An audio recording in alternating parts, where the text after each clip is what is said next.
제인 오스틴의 소설 맨스필드 파크의 세계로 여러분을 초대합니다.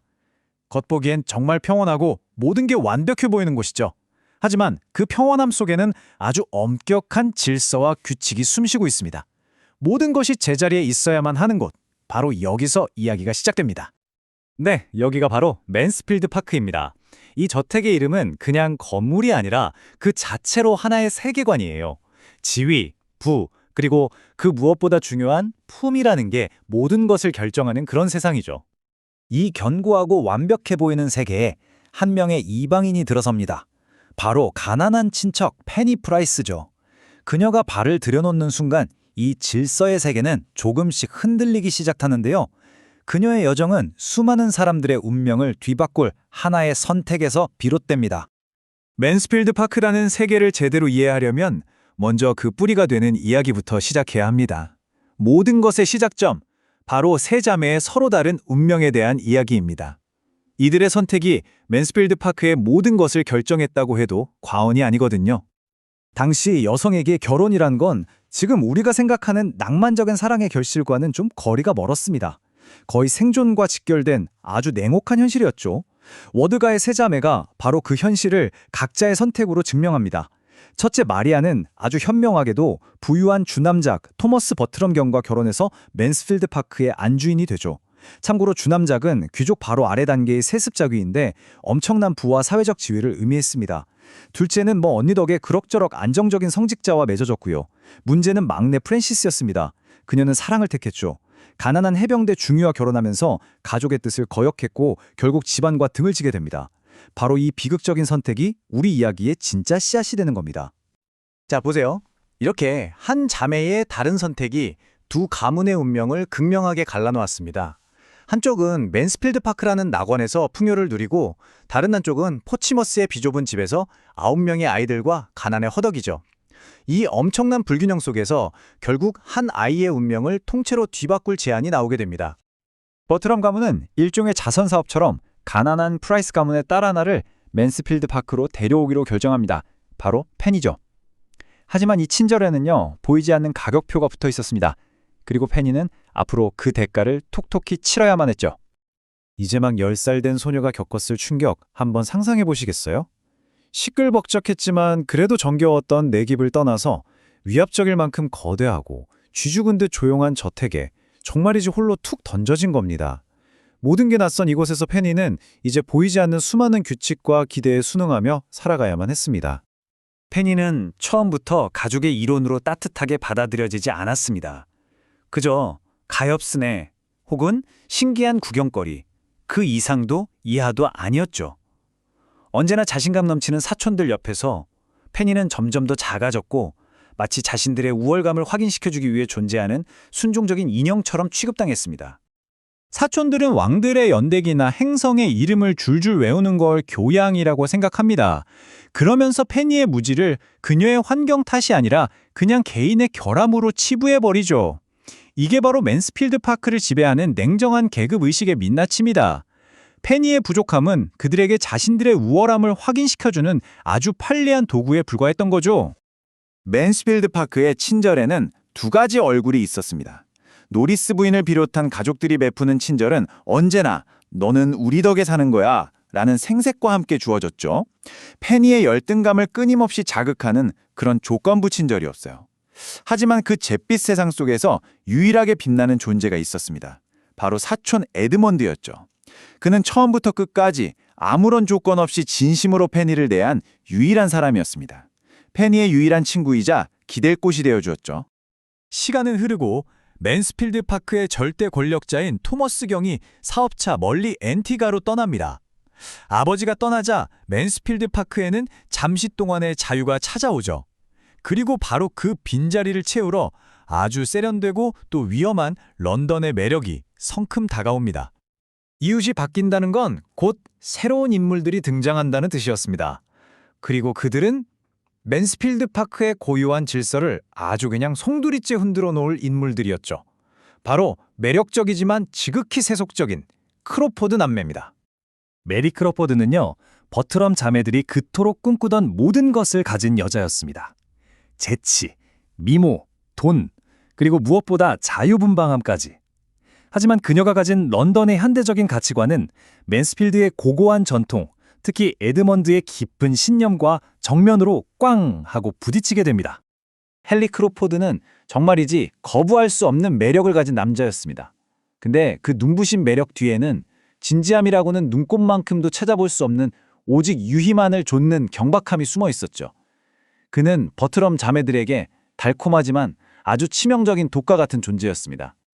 메리의 이 한마디가 그녀의 가치관을 완벽하게 보여줍니다. 결혼은 철저히 이익과 손해를 따지는 거래라는 거죠. 완전히 실용적이고 냉소적인 관점이에요. 이것은 사랑과 의무, 신의를 목숨처럼 중요하게 여기는 에드먼드의 생각과는 정말이지 결코 양립할 수 없는 것이었습니다. 이렇게 서로 다른 가치관들이 물과 기름처럼 섞이지 못하고 팽팽하게 대립하는 가운데 모두가 한자리에 모이게 됩니다.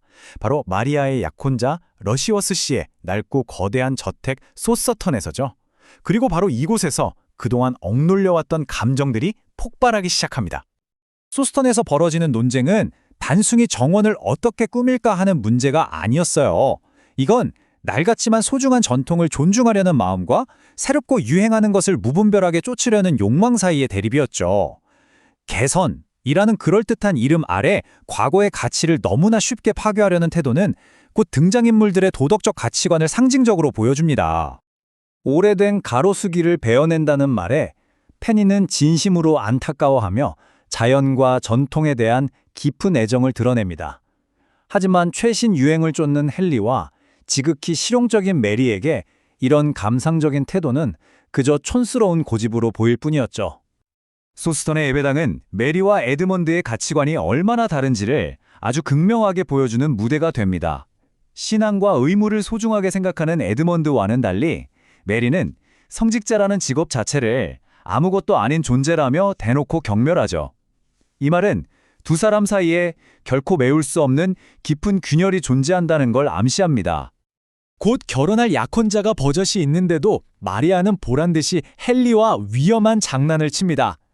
질투에 눈이 먼 다른 인물들은 그 뒤를 따르고요. 이 아슬아슬한 산책은 단순한 해프닝이 아니었습니다. 앞으로 닥쳐올 거대한 파국의 아주 명백한 예고편이었죠. 소스턴에서의 아슬아슬한 감정놀이 이후 톰 버트럼은 맨스필드의 더 큰 스캔들을 몰고 올 새로운 오락거리를 가져옵니다. 바로 집안에서 다 같이 연극을 올리자는 거였죠. 그 당시에 귀족 집안에서 젊은 남녀가 함께 연극을 한다는 것 자체가 굉장히 부적절한 일로 여겨졌습니다. 그런데 하물며 그들이 고른 연극은 유혹, 사생아 같은 자극적인 이야기가 담긴 연인들의 맹세였으니 이건 뭐 아버지가 평생 지켜온 도덕적 권위에 대한 정면 도전이나 다름없었습니다. 이 연극은 단순한 오락이 아니었습니다. 각자의 욕망이 충돌하는 도덕적 전쟁터였죠. 톰은 어머니를 위한다는 그럴듯한 핑계를 댔지만 사실은 자기 재미가 목적이었고요. 헨리와 마리아에게는 연기를 핑계로 마음껏 밀회를 즐길 절호의 기회였습니다. 오직 에드먼드만이 아버지의 권위와 집안의 명예를 지키기 위해 고군분투합니다. 에드먼드는 정말 단호하게 반대합니다. 하지만 이미 들뜬 분위기에 휩쓸린 사람들을 막기에는 역부족이었죠. 사랑과 허영이라는 거센 물결 앞에서 그의 원칙은 힘없이 밀려났고 결국 이 스캔들이 될 연극은 막을 올리게 됩니다. 집안은 온통 연극 준비로 거의 광란의 도가니가 됩니다. 그리고 그들은 결국 가장 넘지 말아야 할 선을 넘고 말죠. 바로 집안의 가장이자 절대 권력인 토머스 경의 방을 자기들 멋대로 임시 무대로 개조해버린 겁니다. 배우들은 자신들의 역할에 흠뻑 취해서 아무것도 보지도 듣지도 못하고 있습니다. 하지만 바로 그 순간 문 밖에서는 그들의 달콤한 환상을 깨부술 무서운 발소리가 점점 가까워지고 있었습니다. 줄리아의 겁에 질린 외침. 이 한마디는 달콤했던 연극이라는 환상을 그야말로 산산조각내고 모두를 차갑고 무자비한 현실의 한복판으로 끌어내렸습니다. 네, 파티는 끝났습니다. 모두가 그 자리에서 그대로 얼어붙었죠. 집의 주인이, 질서의 상징이 돌아왔고 철없던 자유의 시간은 그렇게 막을 내렸습니다. 토머스 경의 귀환은 모든 것을 뒤바꿔 놓았습니다. 이제 그들은 각자 자신의 행동에 대한 대가를 치러야만 합니다. 과연 맨스필드 파크는 예전에 완벽했던 질서를 되찾을 수 있을까요? 진짜 이야기는 이제부터 시작입니다. 제인 오스틴의 맨스필드 파크, 그 두 번째 이야기를 계속해서 따라가 보겠습니다.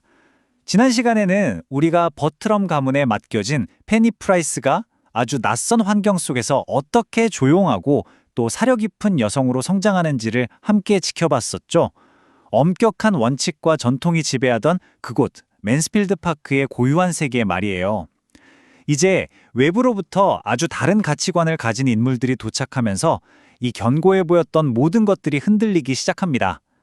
바로 이민장, 버트럼 가문의 두 딸이죠. 마리아와 줄리아가 헨리 크로포드라는 남자를 처음 만났을 때의 그 강렬한 인상을 보여줍니다.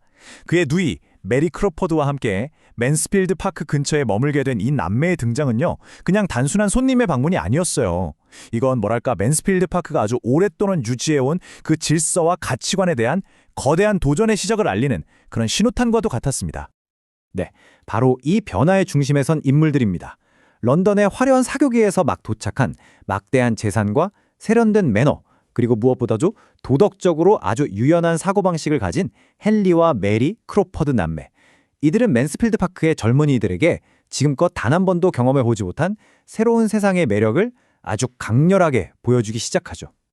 자, 이 표를 보시면요, 앞으로 벌어질 모든 갈등의 근원이 여기에 압축되어 있다고 해도 과언이 아닙니다. 크로포드 남매가 가져온 런던의 가치관은 맨스필드 파크를 지탱해온 원칙들과 그야말로 정면으로 부딪히거든요. 맨스필드가 수세대에 걸쳐서 내려온 전통과 개인의 의무, 엄격한 예의범절, 그리고 종교적 도덕성을 아주 중요하게 여긴다면 크로포드 남매의 세계는 어떨까요?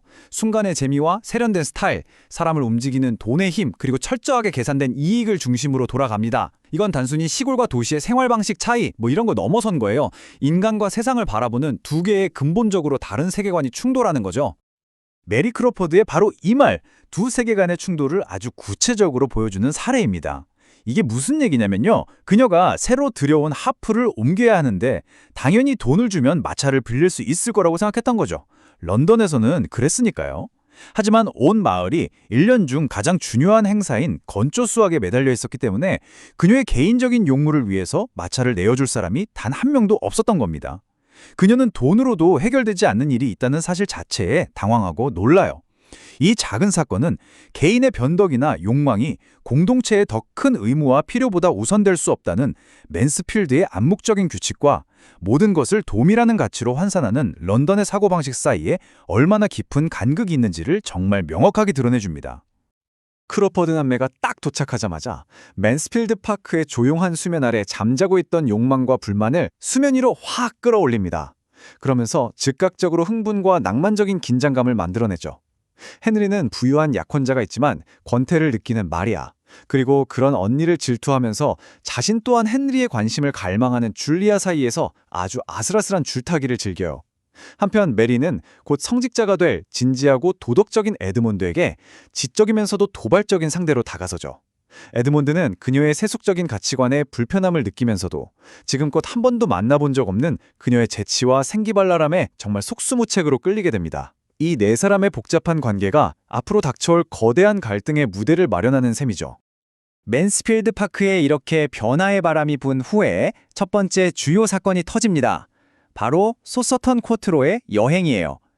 이 여행의 공식적인 목적은 마리아의 약혼자인 러시어스 씨의 오래된 영지를 둘러보고 개선할 점에 대해서 조언을 해준다는 거였죠. 하지만 이 방문은 곧 각 인물들의 도덕성을 시험하는 무대가 되어버립니다. 소서턴 방문 전체를 관통하는 핵심 주제는 바로 이 개선, 영어로는 임프루브먼트라는 단어입니다. 러시어스 씨는 당시에 유행하던 대로 자신의 낡은 영지를 현대적으로 바꾸고 싶어 해요. 헨리 크로퍼드는 이런 개선 계획에 대해서 아주 재치 있는 조언을 늘어놓죠. 하지만 이 개선이라는 개념은 곧 자신의 정해진 운명이나 도덕적 원칙을 자기 욕망에 맞게 바꾸려는 등장인물들의 위험한 시도를 상징하는 그런 은유가 됩니다. 과연 무엇이 진정한 개선이고 무엇이 파괴적인 변화일까요? 이 질문을 염두에 두고 보시면 더 흥미로울 겁니다.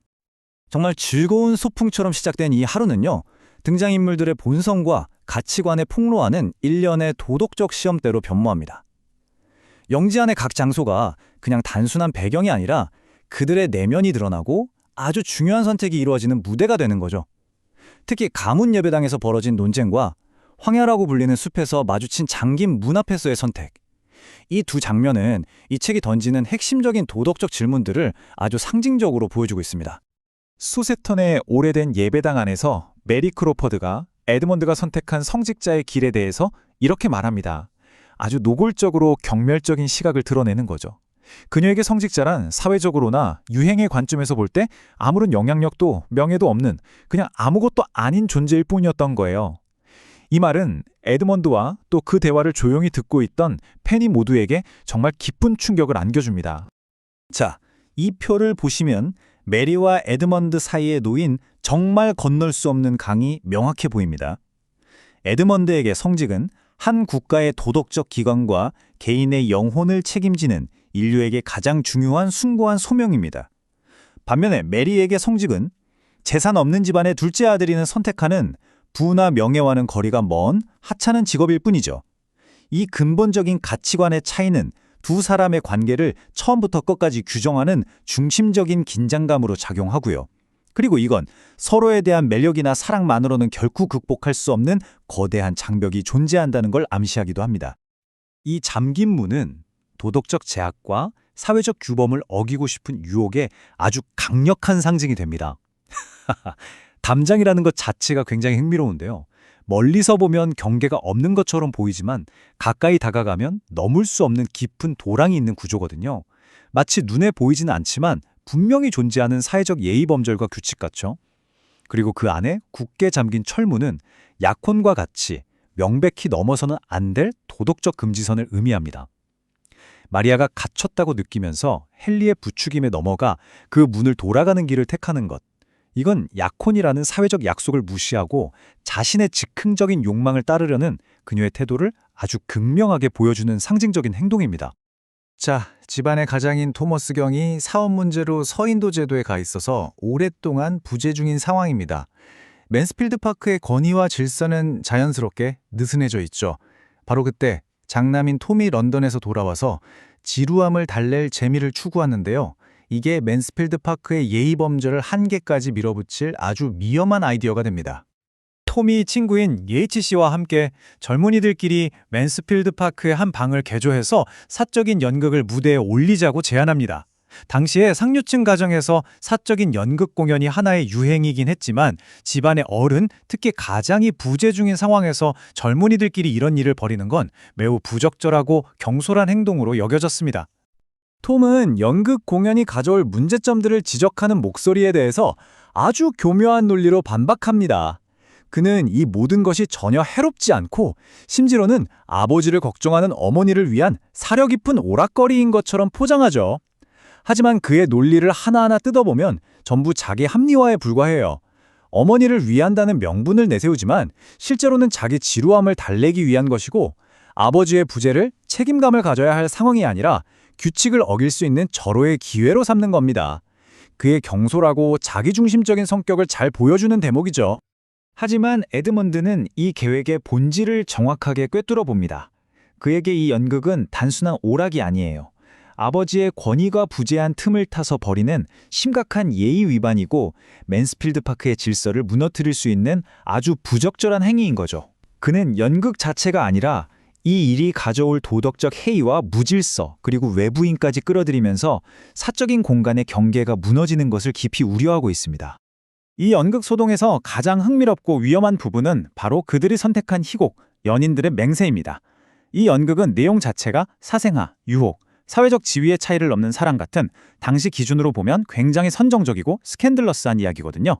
그런데 놀랍게도 연극 속 인물들의 관계와 갈등이 현재 맨스필드 파크의 젊은이들 사이에서 실제로 벌어지고 있는 아슬아슬한 관계를 그대로 비추고 심지어 더 조장하기까지 합니다. 약혼한 마리아는 헨리와 연인 역할을 맡아서 평소라면 할 수 없었을 친밀한 대사를 나누게 되고요.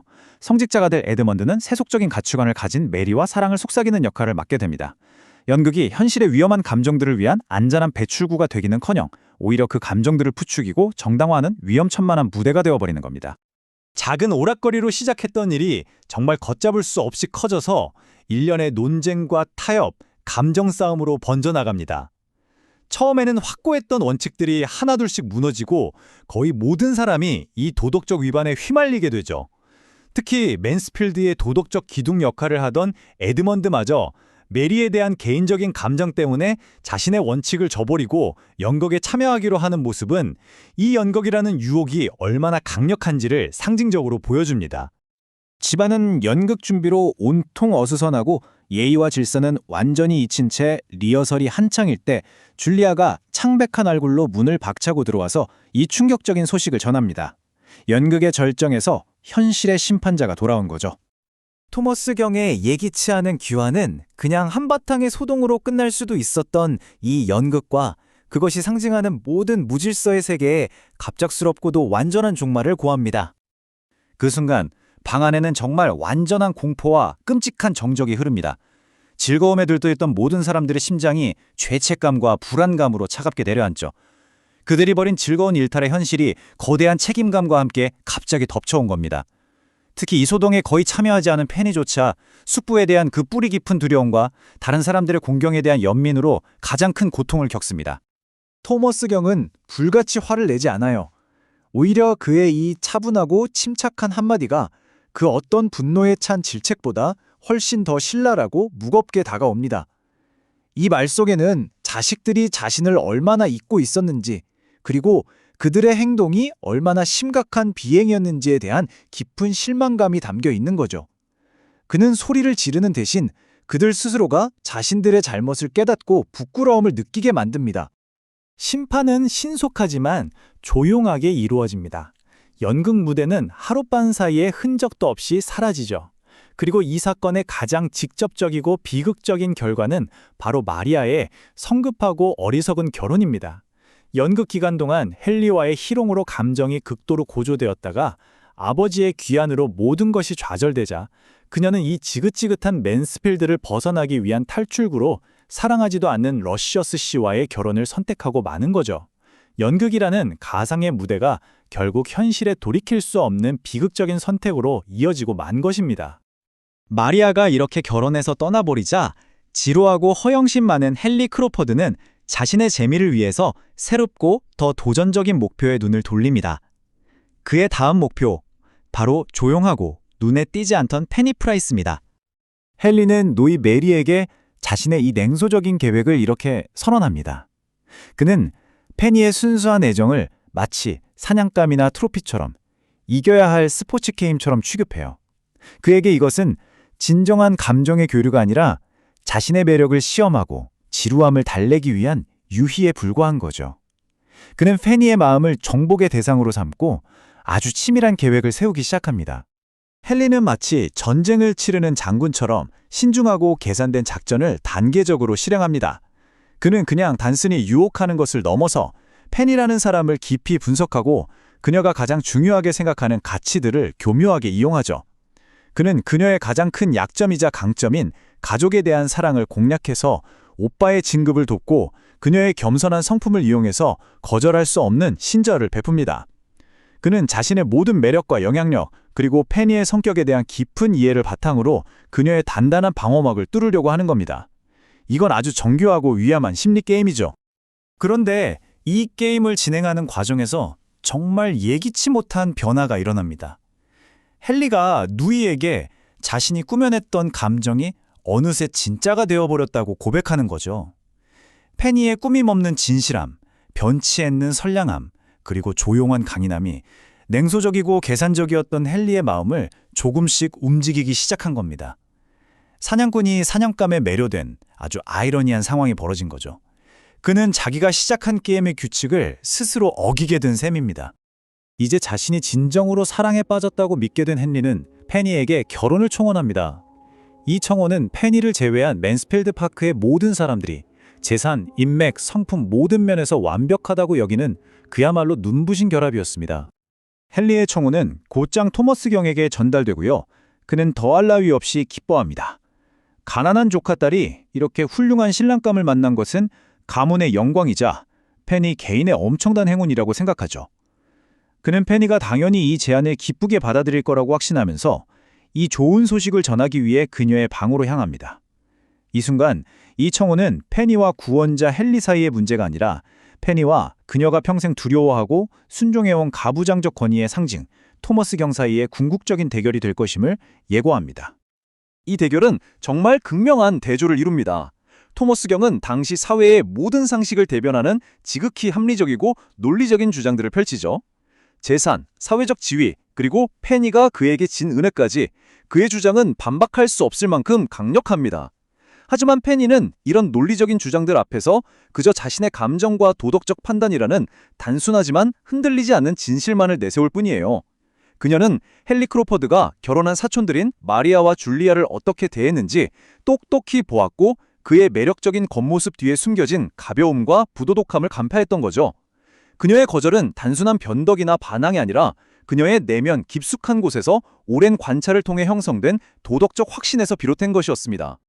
결국 페니의 거절은 그녀를 평생 은인으로 여겼던 숙부의 눈밖에 나게 만들고 맨스필드 파크에서 완전히 고립시키는 결과를 낳습니다.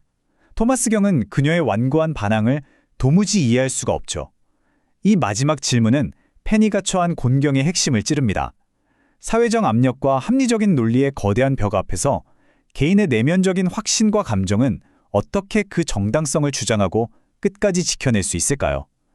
이 고독하고 힘겨운 싸움은 우리 이야기의 다음 부분에서 더욱 치열하게 전개될 것입니다. 제인 오스틴의 소설 맨스필드 파크는 19세기 영국 상류층, 이른바 젠트리 계급의 삶과 그들만의 복잡한 도덕률, 또 사회적 관습을 아주 섬세하게 그려낸 작품이죠. 주인공 페니 프라이스라는 정말 조용한 관찰자의 시선을 통해서 우리는 버트럼 가문이 그토록 필사적으로 지키려고 했던 전통적인 가치와 그 안에서 꿈틀대는 새로운 세대의 욕망이 어떻게 부딪히는지를 생생하게 목격하게 됩니다. 오늘 우리는 이 견고해 보였던 성 맨스필드 파크에 균열이 생기기 시작하는 소설의 가장 격동적인 중반부를 함께 들여다보려고 합니다. 외부의 영향과 내면의 욕망이 버트럼 가문의 안정된 세계를 어떻게 뒤흔드는지 바로 그 순간으로 들어가 보시죠. 이 대담한 선언, 바로 버트럼가의 장남 톰 버트럼의 입에서 나온 말입니다. 앞으로 맨스필드 파크를 집어삼킬 그 거대한 갈등의 시작을 알리는 대사라고 할 수 있죠. 아버지가 안 계신다. 이건 보통 조심해야 할 이유가 되잖아요. 그런데 그걸 오히려 동기로 삼겠다니. 이 말 속에는 의무와 전통을 상징하는 기성세대에 대한 젊은 세대의 반항심이 아주 고스란히 담겨 있습니다. 이건 그냥 단순한 말장난이 아니에요. 맨스필드 파크에 곧 불어닥칠 폭풍을 예고하는 아주 강력한 신호탄인 셈이죠. 자, 가문의 수장인 토머스 경이 앤티가 섬에 있는 농장 문제 때문에 멀리 떠나게 됩니다. 그러니까 권위의 공백이 생긴 맨스필드 파크에는 새로운 바람이 불기 시작하죠. 그의 다 큰 자녀들과 친구들이 아마추어 연극을 한번 해보자 이렇게 결심을 하거든요. 처음엔 그냥 단순한 오락거리로 시작된 계획이었는데 이게 순식간에 품위를 아주 신박하게 위반하는 행위로 번져버립니다. 그리고 결국에는 각자 마음속에 꼭꼭 숨겨뒀던 감정들을 아무런 여과 없이 드러내는 아주 위험한 무대가 되어버리고 말죠. 자, 여기서 한번 생각해 볼 문제가 있어요. 오늘날 우리 관점에서 보면 친구들끼리 모여서 연극 좀 하는 게 뭐 그리 대단한 일이겠어요? 그쵸? 하지만 당시 맨스필드 파크라는 그 엄격한 규율과 질서의 공간 안에서는요, 이게 가문의 근간을 흔들 수 있는 아주 중대한 일탈 행위였습니다. 아니, 고작 아마추어 연극이 왜 그렇게까지 큰 스캔들이었을까? 그 이유를 지금부터 한번 자세히 파헤쳐 보겠습니다. 이들이 고른 희곡이 뭐였냐면 독일 작가 코체부의 연인들의 맹세라는 작품이었습니다. 근데 이 작품 내용이 좀 파격적이에요. 사생아, 유혹, 계급을 뛰어넘는 사랑, 이런 당시로서는 굉장히 부도덕하게 여겨질 만한 주제를 담고 있었죠. 한번 상상해보세요.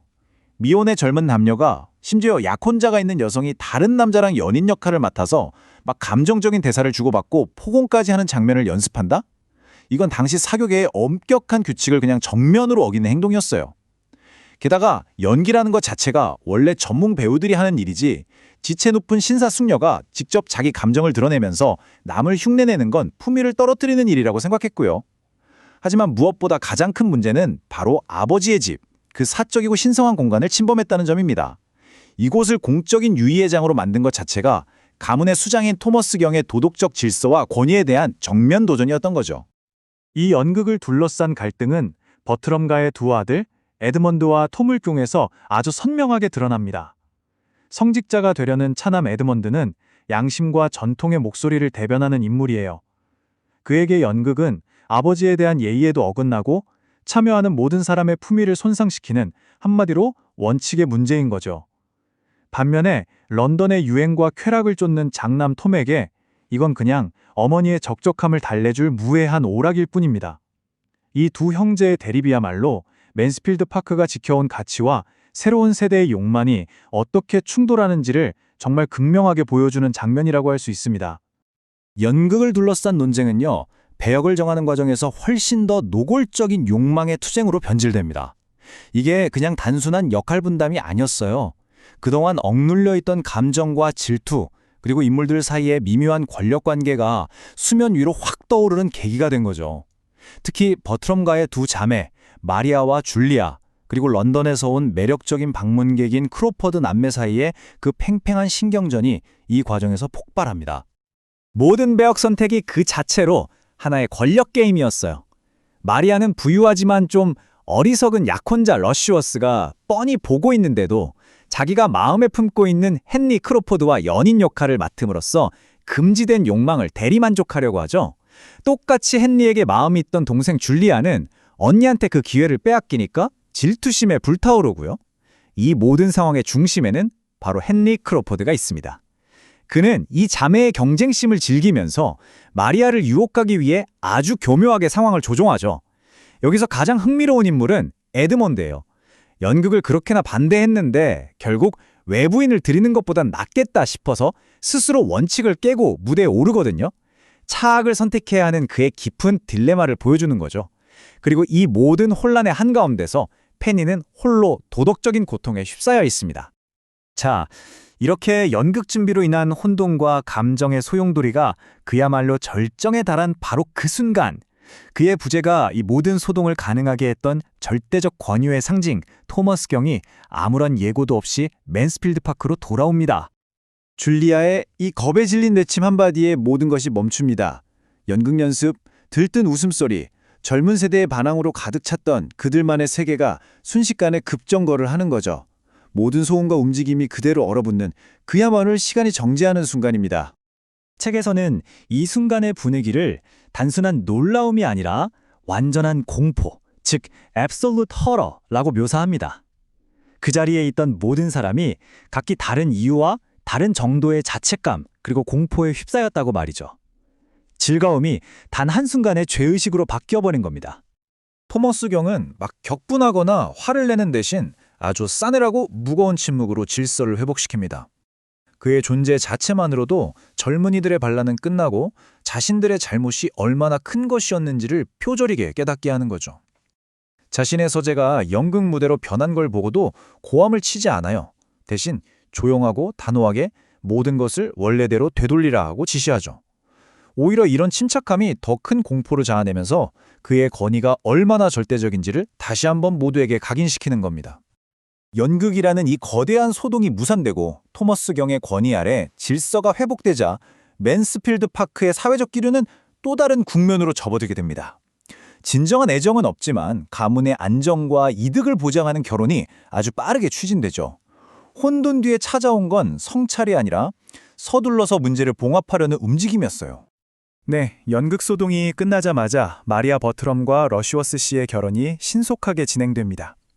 이 결혼은 관련된 모든 사람들, 특히 버트럼 가문에게는 아주 유리하고 합리적인 결합으로 보였습니다. 자, 그런데 이 결혼의 본질을 한번 들여다볼 필요가 있습니다. 책에서는 마리아가 사랑이 아니라 현재의 삶에 대한 완전한 거부감 때문에 결혼을 결심했다고 명확하게 이야기합니다. 그녀에게 결혼은 사랑의 결실이 아니라 맨스필드라는 감옥에서의 탈출구였던 거죠. 헨리 크로포드에게 받은 상처에 대한 분노, 그리고 부유하지만 어리석은 약혼자 러시워스 씨에 대한 경멸, 이 모든 감정이 뒤섞여서 그녀를 이 성급하고 위험한 결혼으로 내몰았던 겁니다. 새로운 매형이 된 러시워스 씨에 대한 에드먼드의 이 속마음이야말로 이 결혼의 거래적인 성격을 완벽하게 요약해주는 말입니다. 정말 뼈 때리는 말이죠. 그는 러시워스라는 사람의 인격이나 누이와의 애정을 보는 게 아니라 그의 재산을 기준으로 이 결합을 평가하고 있는 거예요. 이건 뭘 의미할까요? 가문에서 가장 도덕적이고 원칙적인 인물인 에드먼드조차도 부와 지위가 인간의 가치를 결정하는 당시 사회의 가치관에서 결코 자유롭지 못했다는 사실을 아주 날카롭게 보여주는 대목입니다. 마리아가 결혼하고 줄리아마저 집을 떠나자 유혹할 대상을 잃어버린 헨리 크로퍼드는 지루함과 허영심에 사로잡힙니다. 그리고 곧 새로운 도전을 찾아 나서죠. 그의 다음 목표물은 바로 그동안 누구보다 조용하고 원칙을 중시했던 페니 프라이스의 마음을 얻는 것이었습니다. 헨리는 자기 누이인 메리에게 이렇게 노골적으로 자기 계획을 밝힙니다. 페니의 마음을 마치 정복해야 할 목표물처럼 여기는 그의 태도에서 유의적이고 자기중심적인 그의 성격이 그대로 드러나죠. 그에게 사랑이란 건 진실한 감정의 교류가 아니라 자신의 매력을 시험하고 과시하기 위한 하나의 게임일 뿐인 겁니다. 그의 접근 방식은 거의 완벽한 연기에 가깝습니다. 그는 목표물, 즉 페니를 철저하게 연구하고 그녀를 사로잡기 위해 자신의 성격 전체를 개조하죠. 페니가 가장 아끼는 오빠 윌리엄의 승진을 도와주면서 거절할 수 없는 은혜를 베풀고 또 그녀의 가치관에 맞춰 경박함을 버리고 진지한 태도를 보여줍니다. 그녀가 좋아하는 주제로 대화를 나누면서 서서히 경계심을 허물고요. 이처럼 치밀하게 계산된 접근 때문에 페니는 그를 예전처럼 단순히 무시하고 경멸할 수만은 없게 되어버립니다. 물론 페니도 헨리의 매력을 느끼고 그에 대한 노골적인 반감이 점차 줄어들기는 합니다. 하지만 그럼에도 불구하고 그녀의 마음은 여전히 굳건하게 닫혀 있었어요. 그의 모든 노력은 그녀의 태도를 바꿀 수는 있었지만 마음의 문을 열지는 못했던 거죠. 아니, 페니는 왜 흔들리지 않았을까요? 책에서는 페니를 지켜준 것이 감정의 부재가 아니라고 이야기합니다. 오히려 그건 세 가지 강력한 요소의 결합이었죠. 첫째, 그녀는 헨리가 자기 사촌들에게 보였던 부도덕한 행동을 똑똑히 기억하고 있었습니다. 둘째, 그 기억을 바탕으로 그의 인격 자체를 근본적으로 불신했죠. 하지만 가장 결정적인 이유는 바로 그녀의 마음이 이미 다른 사람, 즉 에드먼드를 향한 깊고 확고한 사랑으로 가득 채워져 있었다는 겁니다. 이 도덕적 판단력과 기존의 사랑이 결합해서 그 어떤 유혹도 뚫을 수 없는 강력한 방패를 만들어낸 것이죠. 자, 이 모든 사건들을 관통하면서 책은 계속해서 날카로운 대조를 보여줍니다. 바로 크로포드 남해로 대표되는 런던 사교계의 세련되고 개인주의적인 가치관과 맨스필드 파크의 전통적이고 공동체적인 질서 사이의 대조 말이죠. 이건 단순한 배경 묘사가 아니라 소설의 핵심적인 갈등 구조입니다. 이 말은 메리 크로포더가 한창 바쁜 건초 수업기에 자기 하프를 옮길 마차를 돈으로도 구하지 못하고 나서 한 말입니다. 이 대사 한마디에 소설의 중심적인 문화 충돌이 그대로 담겨 있어요. 그녀의 개인적인 편의와 오락, 즉 하프가 공동체 전체의 생존이 걸린 중요한 노동, 즉 건초 수확보다 결코 우선할 수 없다는 사실에 대해 그녀가 순수하게 놀라워하는 장면이죠. 이건 단순히 도시와 시골이라는 장소의 차이가 아닙니다.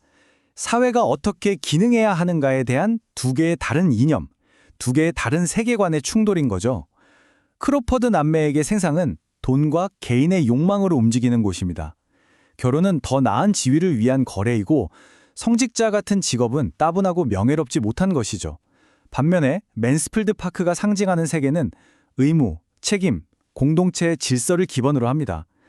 이 두 세계관의 충돌이 소설 전체를 관통하는 핵심적인 긴장감을 만들어내는 겁니다. 자, 자신이 만든 게임에 스스로 빠져서 예상치 못하게 페니를 진심으로 사랑하게 된 헨리 크로포드, 마침내 그녀에게 청혼을 합니다. 하지만 이 청혼은 페니가 맨스필드에서 겪게 될 가장 큰 시련의 시작이었고 그녀의 위치를 영원히 바꿔놓을 중대한 대결로 이어지게 되죠. 침착한 불쾌감을 담아서 던져진 토머스 경의 이 질문은 페니가 평생 경험해보지 못했던 가장 강렬한 압박의 시작을 알립니다. 이건 단순한 물음이 아니에요. 자신에게 빚을 진 조카딸이 감히 자신의 판단과 은혜를 거역하는 상황에 대한 차가운 질책이자 암묵적인 명령인 셈입니다. 이 중대한 대결이 벌어지는 장소는 아주 상징적입니다. 바로 페니가 이 집에서 유일하게 자신의 공간으로 만들었던 안식처, 동쪽 방이죠. 그녀의 가장 사적인 공간이 가장 공적인 압박의 장소가 되는 아이러니가 발생하는 겁니다. 그녀의 자아가 형성된 바로 그곳에서 그 자아를 포기하라는 요구를 받게 된 것이죠. 토머스 경의 입장에서는 페니의 거절이 도저히 이해가 안 되는 비논리적이고 배은만덕한 행동입니다. 그난 이 결혼이 가난한 조카 딸의 미래를 위한 완벽한 해결책이자 가문 전체의 이익이 된다고 보는 거죠. 크로포드 씨는 돈, 지위, 인품 모든 걸 갖췄고 심지어 오빠 윌리엄에게 큰 은혜까지 베풀었잖아요. 토머스 경의 세계관 안에서는 이보다 더 좋은 조건은 없으며 거절할 이유 또한 존재하지 않는 겁니다.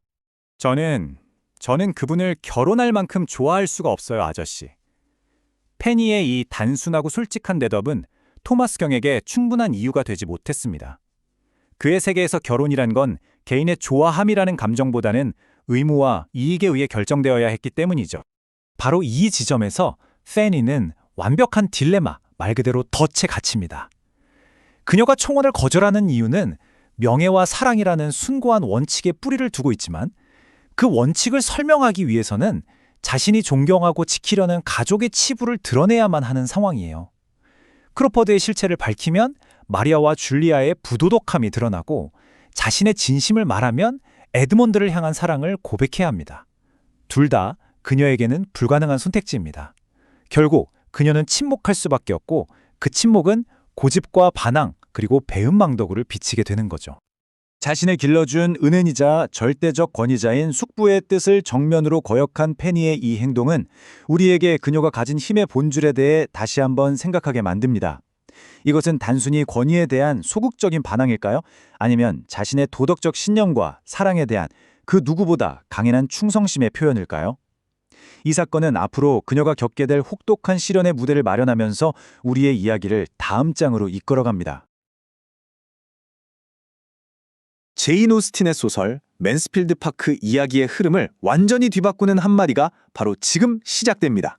이 충격적인 선언과 함께 맨스필드 파크의 고요했던 수면 위로 거대한 파문이 일기 시작하죠. 이건 단순한 청혼이 아니었어요. 맨스필드 파크가 지켜온 모든 질서와 가치관 그리고 한 여인의 신념을 뿌리부터 뒤흔드는 거대한 시험의 서막이었습니다. 자, 그래서 첫 번째로 다룰 이야기는 바로 이 청혼 그리고 그로 인해 벌어지는 문제입니다. 헨리 크로포드의 청혼, 이게 과연 낭만적인 사건이었을까요? 아니요. 이 책은 정반대로 이야기합니다. 이건 페니에게 있어서 아주 깊고도 힘든 갈등의 시작이었거든요. 사랑의 고백이 아니라 그녀의 양심과 신념을 시험대에 올리는 거대한 도전이었던 셈이죠. 아니, 근데 왜 하필 페니 프라이스였을까요? 그 바람둥이 헨리 크로포드가 말이죠. 겉으로 내세운 이유는 꽤 그럴듯해요. 그는 페니의 형언할 수 없는 다정함과 인내심에 푹 빠졌다고 말합니다. 특히나 그 까다로운 숙모들을 아무 불평 없이 돌보는 모습을 보면서 자기가 지금껏 만나왔던 여자들과는 차원이 다른 순수함을 발견했다는 거죠. 물론 페니가 정말로 예뻐졌다는 외모의 변화도 한몫했고요. 근데 결정적인 순간은 정말 사소했어요. 페니가 글을 쓰고 있는데 뺨으로 머리카락 한 올이 스르륵 흘러내리는 그 모습. 그 순간 그는 사랑에 빠졌다고 확신합니다. 하지만 이게 과연 진짜 사랑일까요? 아니면 한 번도 정복해보지 못한 상대에 대한 새로운 도전의식이었을까요? 겉보기엔 그가 완전히 변한 것 같지만 그 동기에는 뭔가 찜찜한 구석이 남아있습니다. 여기서부터 이 청혼의 성격이 완전히 달라집니다. 이건 더 이상 개인적인 사랑 고백이 아니에요.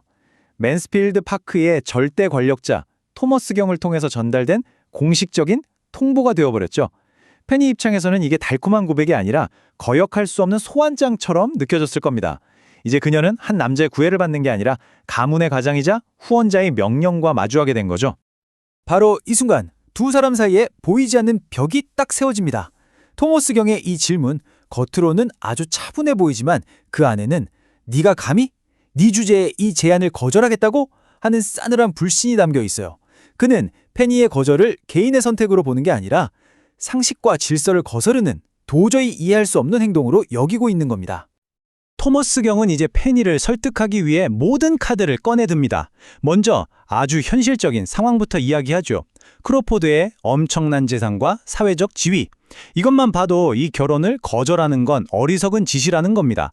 게다가 그의 성품도 얼마나 매력적이냐. 낯선 사람도 아니고 가장 친한 친구의 오빠라는 친밀도도 있지 않냐 하고 압박하죠. 그리고 가장 강력한 무기, 바로 감사의 의무를 꺼내듭니다. 헨리가 페니의 오빠 윌리엄의 승진을 도왔으니 넌 그에게 빚을 졌다는 논리예요. 그러니 이 모든 걸 종합해 볼 때 이 결혼이야말로 가장 신중한 판단이라는 거죠. 이건 뭐 의무, 가족, 상식이라는 이름의 쇠사슬로 페니를 꽁꽁 묶으려는 거나 다름없습니다. 그런데 여기서 이야기의 흐름이 완전히 바뀝니다. 페니의 결정은요, 이런 이성적인 계산이나 사회적인 이익 같은 것과는 전혀 상관이 없었어요. 그녀의 마음속에는 훨씬 더 근본적인, 절대로 흔들리지 않는 진실이 하나 있었거든요. 바로 헨리 크로포드라는 사람의 본질에 대한 깊은 불신이었습니다. 이게 바로 페니의 유일한 방패이자 가장 강력한 진실입니다. 토머스 경의 그 계산적이고 위압적인 논리 앞에서 그녀는 복잡한 이유를 대지 않아요. 그냥 좋아할 수가 없다. 이건 그녀의 마음에 대한 가장 정직한 고백이죠. 때로는 이렇게 가장 단순한 진실이 세상 그 어떤 논리보다 무거운 법입니다. 하지만 페니의 저항은 여기서 끝나지 않습니다. 오히려 더 큰 압박을 불러오죠. 이제 그녀가 가장 존경하고 사랑했던 사람들까지 나서서 그녀의 결심을 꺾으려고 합니다. 그야말로 그녀의 의지를 시험하는 혹독한 시련이 시작되는 거죠. 토머스 경 입장에서는 이게 도무지 이해가 안 되는 상황이에요. 이렇게 완벽한 제안을 거절하다니? 그래서 그는 논리적으로 가능한 단 하나의 이유를 떠올립니다. 아, 마음에 든 다른 녀석이 있구나. 그리고 그 의심의 화살은 정확히 페니의 가장 깊은 비밀, 그녀가 목숨을 걸고라도 숨기고 싶었던 진실, 바로 사촌 에드먼드를 향하게 됩니다. 여기서 페니에게 가장 고통스러운 압박이 시작됩니다. 그녀가 이 세상에서 유일하게 자신의 편이 되어줄 거라고 믿었던 단 한 사람, 자신의 도덕적 나침반이었던 에드먼드마저 그녀를 이해해주지 못하는 순간이 오거든요. 이건 다른 어떤 비난보다도 그녀의 마음을 깊고 아프게 파고들 겁니다. 에드먼드의 설득은 페니에게 그야말로 비수가 되어 꽂힙니다. 그는 크로포드가 변했다면서 심지어 나머지는 당신이 채워주면 된다고 말해요. 이게 무슨 뜻일까요? 한 남자의 도덕적인 개혁의 책임을 전부 페니에게 떠넘기는 거잖아요. 더 가혹한 말은 이겁니다. 그는 당신을 행복하게 해주겠지만 당신은 그를 모든 것으로 만들어줄 거다. 이건 마치 헨리의 구원이 페니의 행복보다 더 중요하다고 말하는 것처럼 들리지 않나요? 에드먼드는 평소에 페니의 굳건한 원칙을 누구보다 칭찬했던 사람입니다. 그런데 이제 와서 바로 그 원칙을 다른 남자를 위해 희생하라고 요구하고 있는 거예요. 이보다 더 큰 모순과 배신이 또 있을까요? 바로 이 지점에서 페니가 그동안 믿어왔던 모든 것이 와르르 무너져 내리는 겁니다. 그녀와 에드먼드 사이에 존재한다고 믿었던 그 특별한 신뢰와 이해가 완전히 배신당한 거죠. 에드먼드는 더 이상 그녀의 보호자가 아니었어요. 그저 그녀에게 희생을 강요하는 또 다른 압력일 뿐이었죠. 이건 단순한 의견 차이가 아니라 둘의 관계를 뿌리부터 흔드는 정말 깊은 상처였습니다. 결국 페니가 누구의 말도 듣지 않자 토머스 경은 마지막 카드를 꺼내듭니다. 말로 해서 안 된다면 직접 몸으로 겪게 하겠다는 거죠. 그의 새로운 계획은 페니에게 냉혹한 현실을 똑똑히 가르쳐주기 위한 일종의 충격 요법이었습니다. 페니는 어린 시절을 보냈던 자신의 본가 포츠머스로 돌아가게 됩니다. 하지만 이건 결코 즐거운 귀향이 아니에요. 이 여행의 목적은 딱 하나입니다. 좋은 결혼을 거부하면 어떤 끔찍한 가난과 혼란이 기다리는지 똑똑히 보여주겠다는 거죠. 이건 사실상 유배나 다름없었어요.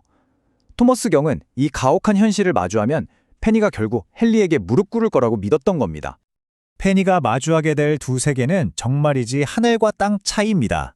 맨스필드 파크의 완벽한 질서와 고요함, 우아하고 드넓은 공간, 그리고 모든 것이 예의 범절 안에서 통제되는 절제된 감정. 이 모든 것이 포츠머스의 끝없는 혼돈과 소음, 누추하고 비좁은 공간, 그리고 아무렇게나 터져나오는 날것의 감정들과 정면으로 부딪히게 되죠. 포츠머스에서의 삶은 페니에게 가혹한 현실 그 자체였어요. 아버지는 늘 술에 취해 욕설을 퍼붓고 어머니는 가난과 고된 삶에 찌들어 생기를 완전히 잃었죠. 어린 동생들은 하루 종일 시끄럽게 싸워대고 집안은 단 한순간도 조용할 틈이 없습니다. 질서도 사적인 공간도 따뜻한 배려도 전혀 찾아볼 수 없는 곳.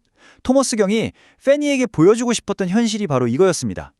헨리의 부유함을 선택할 것이냐, 아니면 이 혼돈 속으로 다시 돌아올 것이냐. 프라이스 씨의 이 거친 한마디가 그 집안의 분위기를 전부 설명해 줍니다. 훈육 대신 고함이, 애정 대신 위협이 가득한 환경이죠. 듣는 것만으로도 페니가 그곳에서 느꼈을 끝없는 두통과 피로감이 고스란히 전해지는 것 같습니다. 그런데 흥미로운 건 말이죠. 이 혼란스러운 상황 속에서 오히려 페니의 마음을 더 단단하게 만든 계기가 다른 곳에서 온다는 겁니다.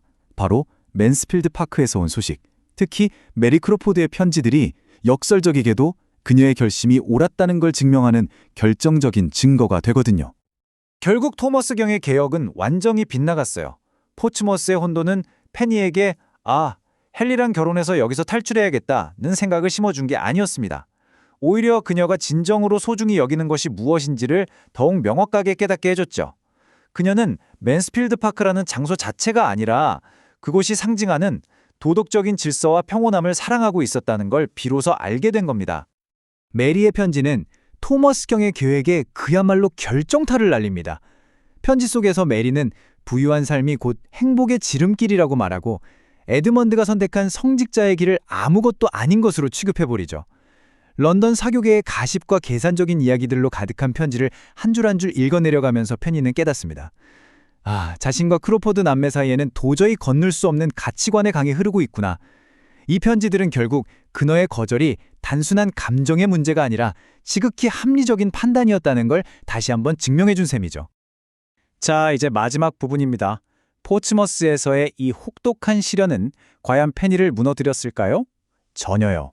이 경험은 그녀를 약하게 만들기는커녕 오히려 그녀의 원칙과 신념을 강철처럼 더 단단하게 벼려내는 계기가 되었습니다. 이번 이야기의 핵심 질문이 바로 이겁니다. 토머스 경이 의도한 대로 그녀는 냉혹한 현실에 굴복하고 안락함을 선택하게 될까요? 아니면 자신의 내면의 목소리를 끝까지 지켜낼까요? 이제 그녀의 기나긴 내면적 여정의 결론을 마주할 시간입니다. 이것이 바로 토머스 경 계획의 가장 큰 아이러니입니다. 그는 페니에게 현실을 가르쳐 주려고 했지만 이 유배는 정반대의 사실을 증명해버렸어요. 바로 페니야말로 맨스필드 파크의 이상적인 가치를 가장 완벽하게 지켜내는 인물이라는 것을요. 그녀는 이제 의심의 여지 없이 확신합니다. 헨리 크로포드 같은 인물과는 결코 하나가 될 수 없다는 것을요. 그녀는 맨스필드에 의존해서 살아가는 존재가 아니라 그곳의 도덕적 기둥 그 자체였던 겁니다. 결국 이 모든 시련의 끝에서 페니의 마음은 더욱 단단해졌습니다. 그녀의 사랑이 세상 물정에 밝고 화려한 남자가 아니라 비록 자신을 오해하고 상처 주었을지언정 같은 원칙을 공유하는 사촌 에드먼드에게 흔들림 없이 고정되어 있었음을 다시 한번 확인한 것이죠. 이제 그녀의 마음은 정해졌습니다. 하지만 그녀를 오해하고 있는 세상과 에드먼드는 과연 그녀의 진심을 받아들일 준비가 되었을까요? 바로 그 질문이 이제 이 이야기의 마지막을 향한 문을 열게 됩니다. 제인 오스틴의 소설 맨스필드 파크의 마지막 장에 드디어 도착했습니다. 모든 사건의 실타래가 풀리고 각자의 선택이 어떤 결과를 낳았는지 마주하게 되는 그 극적인 결말을 지금부터 함께 살펴보겠습니다. 이 책은 19세기 영국이라는 촘촘한 사회의 틀 안에서 조용한 주인공 페니 프라이스의 눈을 통해 결혼, 계급, 그리고 그 모든 것을 넘어서는 도덕적 품성이란 과연 무엇인지 우리에게 아주 깊이 있는 질문을 던집니다. 자, 오늘의 이야기는 맨스필드 파크의 가장 토마스 버트럼 경의 정말 뼈아픈 후회가 담긴 이 문장으로 시작해보려고 합니다. 이게 그냥 단순한 회상이 아니에요. 한 가문 전체를 뿌리채 흔들어버린 이 비극의 근본적인 원인이 무엇이었는지 정확하게 꿰뚫어보는 통찰이거든요. 여기서 말하는 행동하는 원칙, 이게 뭘까요? 그냥 머리로 이게 옳지 하고 아는 수준을 넘어서는 겁니다. 정말 중요한 순간, 유혹이 눈앞에 닥쳤을 때 실제로 그 옳은 길을 선택할 수 있는 내면의 힘, 바로 그걸 의미하죠. 토마스 경은 바로 이 힘을, 이 진짜배기 원칙을 자기 자식들에게 심어주지 못했다는 걸 너무나도 뒤늦게 깨달은 겁니다. 바로 이 질문이야말로 모든 사건이 끝난 뒤 잿더미 속에서 피어나는 성찰의 시작점이라고 할 수 있습니다. 평생을 공들여 쌓아올렸던 가문의 명예가 정말 한순간에 와르르 무너져 내린 지금 우리는 그 과정을 되짚어보게 될 겁니다. 아주 오래전에 무심코 내렸던 그 선택들이 어떻게 눈덩이처럼 불어나서 결국 피할 수 없는 결과를 만들어냈는지 말이죠. 과연 무엇이 진짜 가치였고 무엇이 반짝이는 허상이었을까요? 모든 것이 제자리로 돌아가고 또 어떤 것은 영원히 부서져 버리는 그 여정의 끝을 지금부터 함께 따라가 보겠습니다. 이 극적인 결말을 제대로 이해하려면요, 이야기의 절정을 5단계로 나누어서 살펴보는 게 좋습니다. 이 순서대로 따라가다 보면 인과응보라는 실타래가 어떻게 착착 풀려서 이 궁극적인 결말에 이르게 되는지 그 흐름이 아주 명확하게 보이실 겁니다. 자, 그럼 먼저 헨리 크로퍼드의 청혼을 거절했다는 이유로 사실상 유배를 당한 거죠. 어린 시절의 집 포츠머스로 보내진 페니 프라이스의 이야기부터 시작하겠습니다. 토마스 경의 의도는 사실 아주 뻔했어요. 이렇게 혼란스럽고 비좁은 친정의 현실을 직접 겪어보면 맨스필드 파크가 얼마나 천국이었는지, 그리고 크로퍼드와의 결혼이 가져다줄 부와 안락함이 얼마나 소중한지 깨닫고 마음을 돌리겠지? 바로 이런 계산이었죠. 하지만 결과는요, 완전히 정반대였습니다.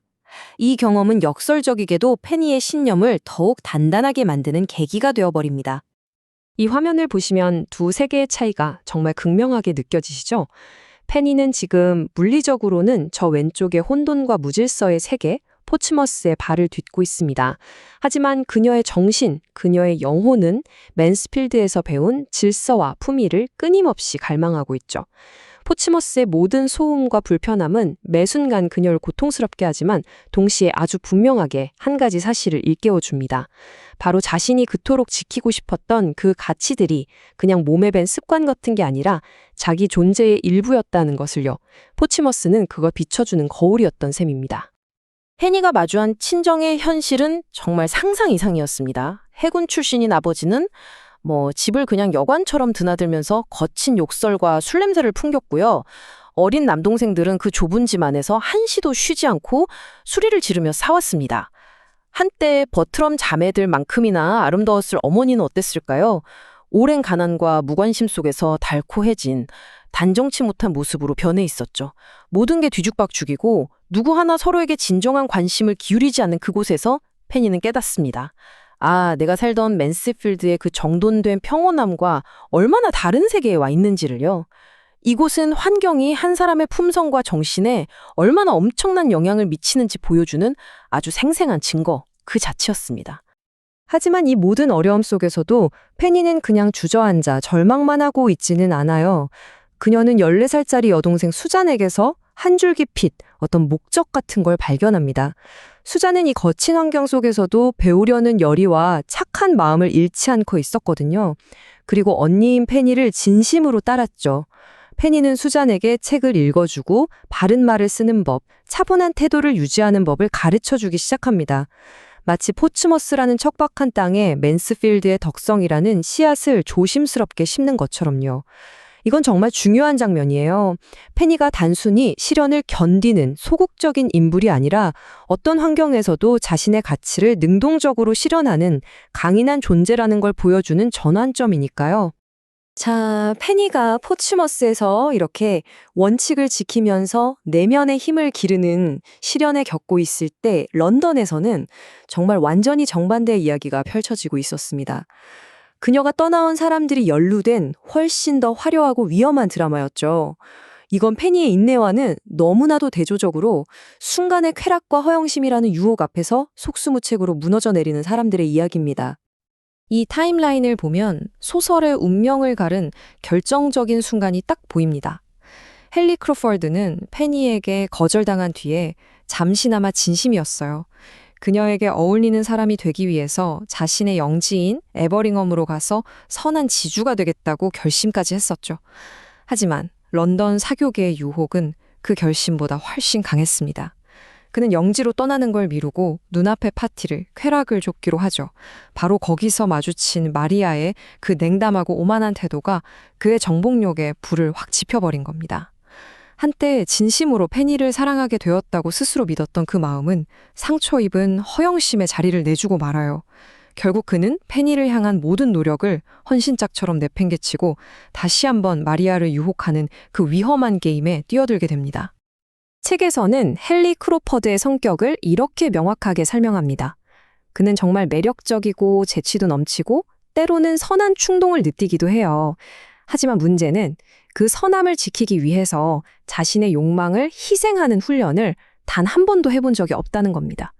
뭐랄까, 진정한 희생으로 단련된 적이 없는 그의 인격은 결국 눈앞의 달콤한 쾌락과 상처받은 자존심 앞에서 너무나도 쉽게 무너져 내리고 만 거죠. 그리고 이것은 그 자신뿐만 아니라 여러 사람의 삶을 송두리째 뒤흔들 치명적인 결함이었습니다. 자, 포츠머스에서 인내의 시간을 보내는 페니의 이야기, 그리고 런던에서 욕망을 쫓는 헨리와 마리아의 이야기. 이 평행선 같았던 두 이야기가 마침내 충돌합니다. 그것도 가장 공개적이고 가장 수치스러운 방식으로요. 이 사건은 버트럼 가문이 그토록 지키려고 했었던 존경받는 가문이라는 위선적인 껍데기를 단번에 산산조각 내버리게 됩니다. 페니는 이 충격적인 소식을 따뜻한 위로가 담긴 편지가 아니라 아버지가 무심하게 툭 던져주는 신문을 통해서 접하게 됩니다. 아버지는 사촌 마리아의 파멸을 조롱 섞인 말로 알리면서 페니가 속한 그 고상한 세계의 위선을 비웃죠. 걱정이나 위로가 아니라 이런 냉소와 조롱 속에서 접한 소식. 이 순간은 맨스필드와 포츠머스 사이에 놓인 거대한 간극을 가장 잔인한 방식으로 드러내는 장면이라고 할 수 있습니다. 여기서 정말 결정적인 점은요, 가문을 덮친 타격이 하나가 아니라 연쇄적인 둘이었다는 거예요. 마리아의 행동은 부유하지만 어리석은 남편에 대한 경멸, 그리고 헨리를 향한 꺼지지 않은 열정이 합쳐진 거의 계획적인 범죄에 가까웠습니다. 반면에 동생 줄리아의 야반도주는요, 언니의 죄 때문에 자기한테 쏟아질 비난과 통제를 견딜 수가 없었던 공황 상태에서 비롯된 정말 이기적이고 어리석은 행동이었죠. 눈앞의 공포를 피하기 위해서 자신의 미래 전체를 망가뜨리는 최악의 선택을 해버린 겁니다. 이 차트를 보면 스캔들이 맨스필드에 몰고 온 감정의 파장이 한눈에 보입니다. 토마스 경과 에드먼드는 이 비극에서 자신들의 책임, 즉 잘못된 교육과 방관에 대해 깊이 고뇌합니다. 그런데 노리스 부인을 보세요. 정말 놀랍지 않나요? 현실을 부정하면서 그 분노의 화살을 유일하게 이 모든 걸 예견하고 막으려 했던 사람, 바로 페니에게 돌립니다. 그녀의 분노는 사실 슬픔의 표현이라기보다는 자기가 애지중지 키운 조카의 파멸에 대한 책임을 어떻게든 회피하려는 완고한 자기 방어에 가까웠어요. 바로 이 말 한마디에 노리스 부인이라는 사람의 모든 것이 담겨 있습니다. 그녀는 다른 사람들이 모두 내팽개쳤던 바로 그 도덕적 원칙을 끝까지 지켜낸 페니를 이 사건의 원흉, 심지어 악마라고까지 몰아세웁니다. 자신의 계획이 틀어지고 자기가 이상적으로 생각했던 그림이 파멸로 끝나버린 그 책임을 도저히 인정할 수가 없었던 거죠. 그래서 가장 손쉬운 희생양에게 모든 걸 뒤집어 씌워서 자신의 실패를 부정하려고 하는 겁니다. 자, 이제 스캔들이라는 거대한 폭풍이 휩쓸고 지나갔습니다. 남은 건 조용한 폐허뿐이죠. 그리고 그 폐허 속에서 고통스러운 자기 성찰의 시간이 찾아옵니다. 특히 이 집안의 가장으로서 모든 책임을 져야 했던 토마스 경에게는 더욱 그랬습니다.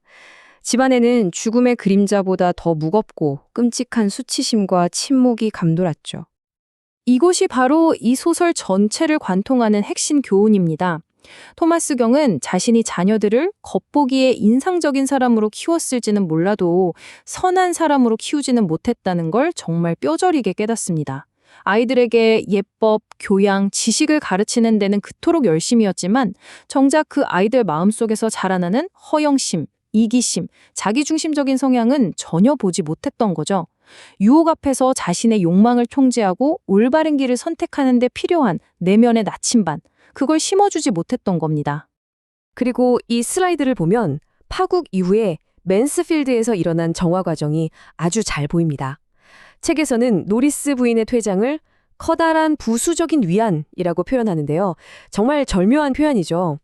그녀의 퇴장은 그동안 맨스필드의 도덕적 기준을 흐리게 만들고 고마 터지도록 부패를 방치했던 그 독성 강한 영향력이 드디어 제거되었음을 상징합니다. 마치 집에 있던 큰 독을 치워버린 것과 같아요. 그녀가 사라짐으로써 비로소 맨스필드에는 진정한 평온이 찾아올 수 있었고 그 빈자리는 페니의 조용한 덕성과 수잔의 건강한 성장이 채우게 됩니다. 자, 이제 부패한 요소들은 모두 사라졌고 고통스러운 교훈도 얻었습니다. 드디어 소설의 진정하고 올바른 결말을 위한 무대가 마련된 거죠. 모든 것이 무너진 폐허 위에 이전보다 훨씬 더 단단하고 진실된 새로운 질서가 세워질 시간입니다. 오랫동안 메리 크로퍼드의 재치와 아름다움에 눈이 멀어 있었던 에드먼드는 마침내 그녀의 진짜 본성을 보게 됩니다. 바로 스캔들에 대한 그녀의 반응 때문이었죠. 메리는 이 사건의 부도덕함, 그 잘못 자체에 분노하는 게 아니라 그저 일이 어설프게 발각돼서 사회적 평판이 떨어지고 불편해진 것을 더 걱정합니다. 마리아의 죄를 비난하기보다는 그저 그들의 관계가 서툴게 끝난 것을 아쉬워했죠. 이 도덕적인 공백을 확인한 순간 에드먼드의 머릿속을 채웠던 환상이 와장창 깨져버린 겁니다. 이 표를 보면 정말 한눈에 들어오죠. 에드먼드가 마침내 직면하게 된 두 여성의 근본적인 차이점입니다. 두 사람은 그냥 다른 게 아니라 완전히 정반대의 세계에 살고 있었던 거예요. 그는 깨닫습니다. 자신이 그토록 사랑한다고 믿었던 메리가 결국 자신의 가장 좋은 부분, 즉 성직자로서의 신념과 도덕적 원칙을 서서히 파괴했을 거라는 사실을요. 그녀의 반짝이는 매력 뒤에 숨겨진 그 세속적인 가치관을 똑똑히 본 순간 그는 자신이 진정으로 필요로 하는 위안과 지지가 어디에 있었는지 비로소 알게 됩니다. 그리고 마침내 그의 눈은 줄곧 자기 곁에서 변함없는 보석처럼 존재했던 페니에게로 온전히 열립니다. 페니에 대한 그의 애정은 이제 친밀한 오빠의 마음에서 평생의 동반자를 원하는 남편의 사랑으로 변모하기 시작하죠. 그는 깨달은 겁니다. 메리에게서는 결코 찾을 수 없었던 그 변치 않는 선함과 깊은 이해심, 조용한 위로가 바로 자기 곁에 있었다는 것은요. 그리고 그것이야말로 자신의 삶을 지탱해줄 진짜 기반이라는 것을 말이죠. 가문의 새로운 도덕적 중심이 된 에드먼드와 페니의 결혼. 이로써 맨스필드 파크는 단순히 구원받는 것에 넘어 진정한 덕성, 조용한 힘, 그리고 변치 않는 사랑이라는 아주 단단한 기반 위에 다시 태어납니다. 한때 가장 미약하고 보잘것없던 존재였던 페니가 맨스필드의 안주인이 되는 것. 이건 이 세계가 허영과 혼란을 지나 마침내 진짜 가치를 중심으로 재편되었음을 보여주는 아주 상징적인 사건입니다. 맨스필드 파크는 우리에게 바로 이 마지막 질문을 아주 강력하게 남깁니다. 세상은 어쩌면 헨리나 메리 크로포드처럼 일시적으로 반짝이는 화려함을 조출지도 모릅니다. 하지만 진정한 만족과 평화는 결국 페니 프라이스처럼 원칙이라는 단단한 반석 위에 세워진다는 것을 이 책은 조용히 암시하고 있죠. 이 질문에 대한 답을 우리 각자의 삶 속에서 고민해보는 것, 그것이야말로 이 고전을 오늘날 우리가 읽는 진정한 의미가 아닐까 싶습니다.